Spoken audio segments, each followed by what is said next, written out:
Hello everyone, my name is Sakina Aubert Preiswerk.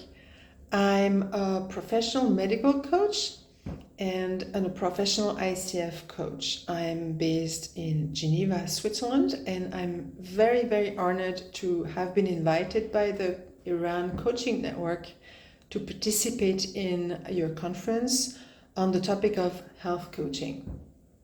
So for the next 15 minutes, I will spend some time explaining or give you a little bit more of a background on what medical coaching is, health coaching is, and then I will also give you aspects of the process. What does it mean to coach somebody with a medical coaching approach versus a classic coaching approach, and I will dive into examples of clients of mine that I've been coaching, so I can give you a sense also of the impact of coaching on patients or caregivers. So first, maybe a few pointers about myself. I've been very active in management roles, and I've been training in economics and anthropology. And after about 15 years working for big corporations, I really changed my professional life and trained as a coach, a professional coach. And as I opened up my coaching practice, I started having clients coming to me that I noticed were having issues related to health in general. So it could be stress, burnout, people who came because they had maybe a cancer, they had to go back to work. And although I was coaching them only on the professional side of it, I noticed that there was something really important about their health, the way they were working on prevention, taking care of their own health. And I decided to really train specifically on that aspect. So I did several training programs, and now I'm today a professional medical coach and focusing only in that segment. So I would say the type of clients I have today are either people who live with a medical condition, starting from people who suffer from, for example, stress, or people who had burnouts, people with cancer, diseases that one calls invisible diseases, pains, for example, fibromyalgia, all the neurodegenerative disease like multiple sclerosis as well, or heart attacks. So a very wide variety of people with chronic conditions. I also coach caregivers.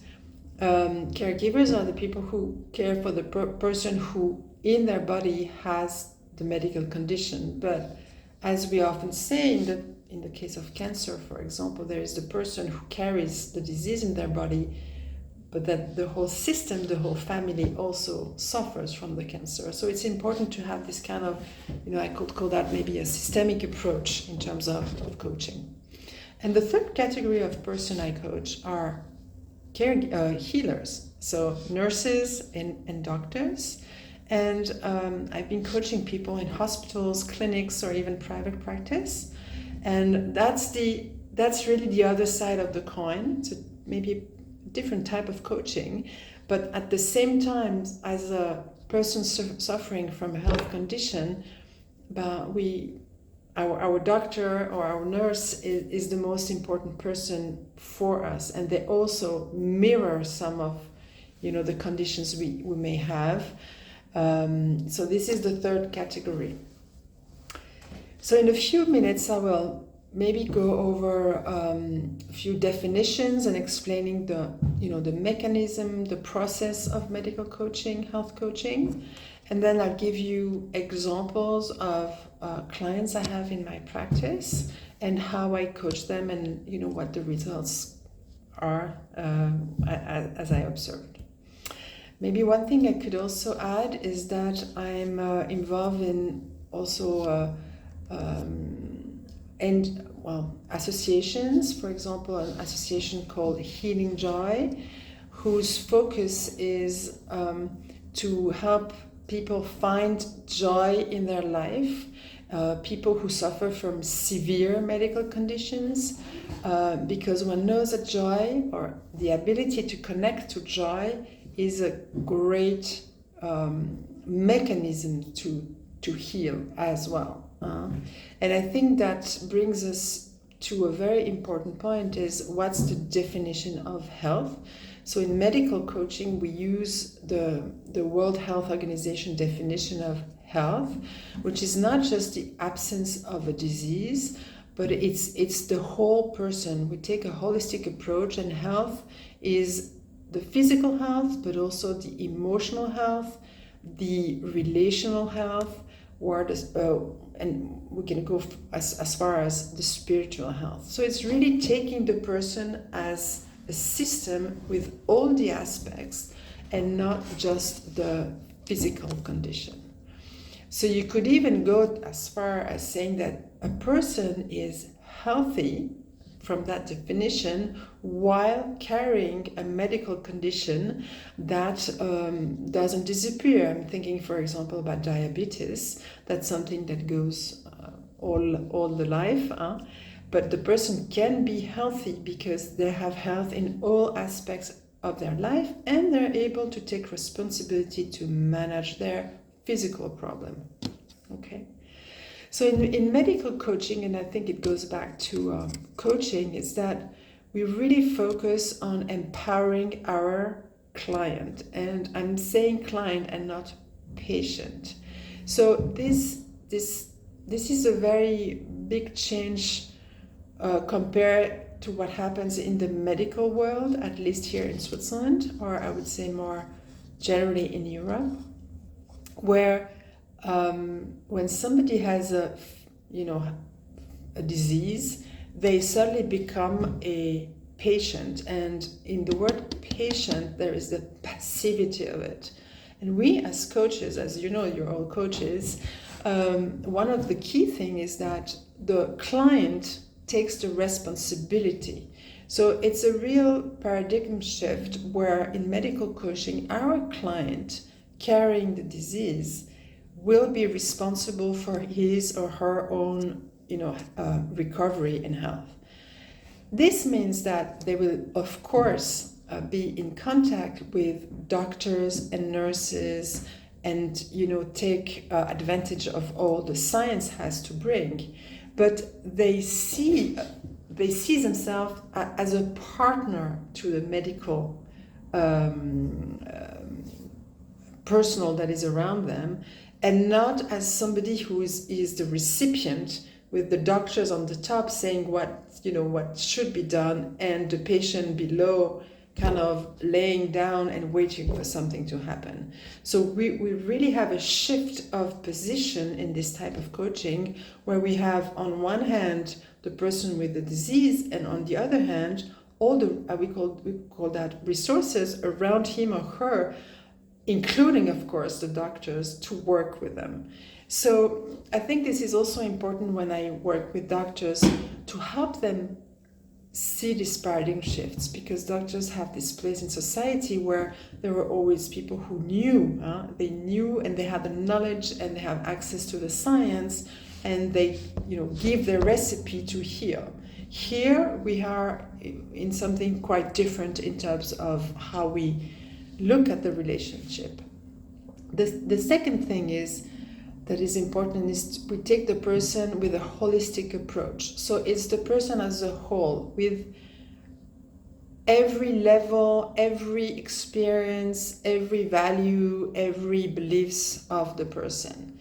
We do coach a person, we don't coach an illness. Okay, so that's also very important. So we coach a person just like in regular coaching. We don't coach the illness. It's a very personalized approach.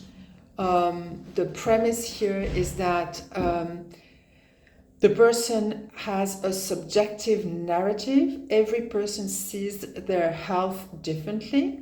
It's not an objective narrative, it's a subjective narrative.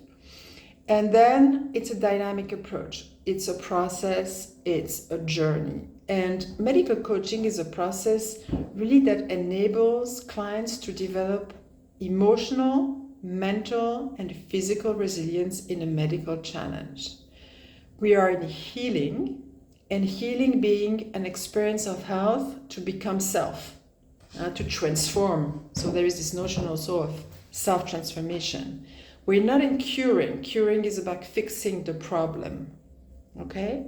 So we really look at health as a state of mind of wholeness more than the absence of illness. This is what I was saying before. So there is also this notion of positive attitude that we find in coaching. And we try to help our client connecting to their life's purpose. And that's really how it starts. We're not about fixing, we're trying to find, what's the North Star for a client? What makes this person want to live? Give them life, And then we focus the process around this, like we also do in coaching.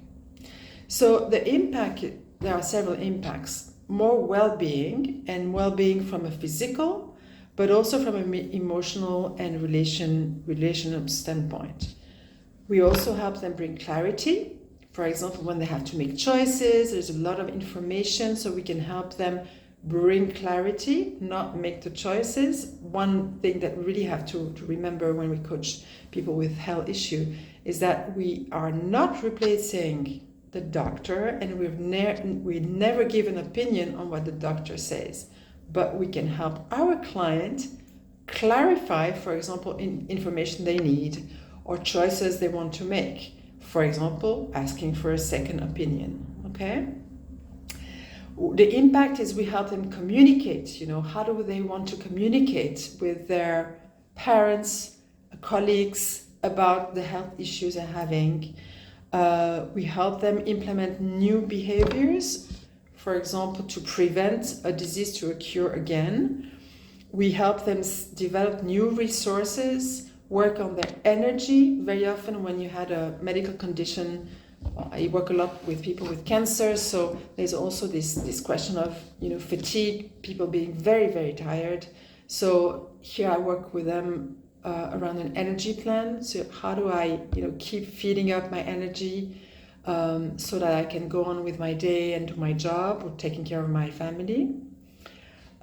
So these are the main impacts. And I'm just repeating something I'm saying, but I think this is very crucial. Health coaching or medical coaching is not replacing a medical professional. So we need, as coaches in this field, to be extremely aware of our boundaries, ethical boundaries. We need to have strict code of conducts and know when to refer to somebody that is more into the medical realm than us. And one thing here, for example, could be when you have clients who suffer from mental illnesses, for example, depression that comes, or when we talk about burnout, there is always a component of depression. Here we need to be very aware of where does coaching start or ends, and vice versa. Same thing with people who may have diseases like bipolarity. There are certain things that as coaches we can help them work on. For example, how do I sustain and make sure that I take my drug every day? Because we know there is a drug and we know it works, but not about how much of my drug should I take. This is really strictly medical. So here we need to be extremely clear. And if it's possible, it's rarely the case. I see medical professionals don't often want to talk to coaches, but to be the best thing would be to talk with the medical team and make sure who takes care of what. Okay, so that's important. Okay, I see I'm running out of time, so maybe I will give you just a few examples. Example one, a female client that had breast cancer surgery. The coaching started about 6 months after surgery. She just finished the chemotherapy, and here we did work on identifying her life purpose and the strategy to go back to work, with the main themes being how do I deal with my concentration, tiredness, What do I say to people about my image? I may have lost my hair, for example. How do I communicate with my team? What I can do, what I cannot do, and also maybe think about, okay, maybe the job I'm doing today is not something that is congruent with my life purpose, and thinking about a strategy to shift my profession. That's a lot of my clients are in there. A second example for caregivers, somebody who had a parent who had a stroke, a husband who had a stroke. And here the coaching space is a safe place for this person to be able to just say how she feels, how she lives with this person who is a spouse, but a very different spouse. And so there is a lot of work doing about, the healing process in terms of accepting the new person, the new situation. We will call it the mourning process in a way. Also, how do I develop as a caregiver a routine where I preserve my energy and my boundaries? It's not because I have a spouse that is very sick and needs a lot of care that I don't have a life, and I also need to feed myself and my own life purpose so that I can feel healthy and alive as well. So we work on topics like identifying life goals, and developing a network of friends, for example, so I can find new energy. So this is a type of I would say of topics. And the third example is about coaching doctors. So here usually it's about coping with stress, or coping with the multiple functions they have in clinical work. I mean, if they work in a hospital, for example, very often they have a clinical function, they have a function of teaching, and they have a function of also being managers of teams. And here this is one of the topics I really focus on with the doctors I'm coaching is, how do I navigate through those roles, and how do I'm in clinical work, I'm the best experts I can be, but then in the next second, maybe I'm going to the university, I'm teaching, so I have to be the best teacher I can be. And when I come back to my office, then I have to manage my team and all the other doctors and nurses, and how can I be good managers? And very often doctors are not taught to be good managers or good teachers. They are taught to be very good experts at what they do. So here it's a whole transformational process with people who have, on the other hand, a lot of situations where they're confronted with very, very high stress, very often traumatic also experiences with patients. Like currently I'm coaching people that are more in surgery, heart surgery, for example, or brain surgery. And there is always a big component also of, stress and trauma. So we do work a little bit similarly with caregivers, on, okay, how do I recuperate from stress? What's my energy level? What's my own routine so that I don't get too tired and burnt out? Those kind of topics. So I see that I'm past my allotted time. I want to thank you very much for listening to what I had to bring today. I think this is, when I was contacted by Bahar, I was so ecstatic that this topic of health coaching and medical coaching is important to many communities in the world. I mean, we see it's like mushroom sprinkle, like in every country. And I think this is really great, because ultimately what do? We bring, peace and love and well-being to our clients. And for me, this is why I'm a coach, and this is the most important thing for me. So thank you very much. And I wish you a great summit.